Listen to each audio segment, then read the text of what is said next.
پورا زور لگا دوں گا, جنت میں جانے نہیں دوں گا, کچھ بھی ہو جائے, ایسی کی تیسی.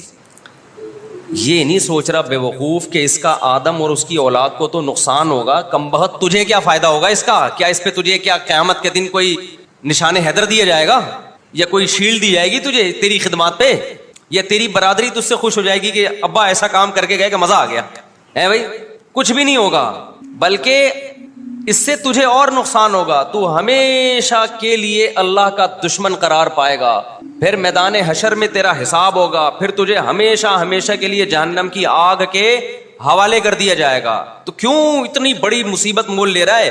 لیکن ٹینشن جب بنائی ہوئی ہوتی ہے نا, خدا کی طرف سے نہ ہو, آپ کی اپنی بنائی ہوئی ٹینشن ہو, اس میں درست فیصلے نہیں ہوتے. ایک مصیبتیں اللہ کی طرف سے آتی ہیں اور ایک انسان کی بنائی ہوئی ہوتی ہیں. جو بنائی ہوئی مصیبتیں ہیں ان میں درست فیصلے نہیں ہوتے, بلکہ اس ٹینشن میں جو فیصلہ کرو گے وہ اس سے بڑی ٹینشن کا ذریعہ بنے گا. سمجھ میں آ رہی ہے کہ نہیں آ رہی ہے؟ بہت اہم باتیں, اللہ کرے کسی طرح کھوپڑی شریف میں بیٹھ جائے.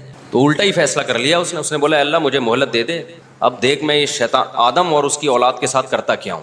اللہ میاں نے کہا جا بھائی, کھلا میدان ہے, میں نے آدم کو بنایا, میں پیغمبروں کو بھیج کے سمجھاتا رہوں گا, جو تیری باتوں میں آئیں گے تجھے فالو کریں گے, لیکن میرے نیک بندے تو ہر طرح کا حربہ استعمال کر لے گا, تیرا حربہ ان کے اوپر نہیں چلے گا. یہ ہے کھلا میدان ہے, میچ ہے, اننگ ہے, جا تو بھی کھیل اور میرے نیک بندے بھی کھیلیں گے تیرے ساتھ. اور یہ مقابلہ اب تک چل رہا ہے اور قیامت تک بولو چلتا رہے.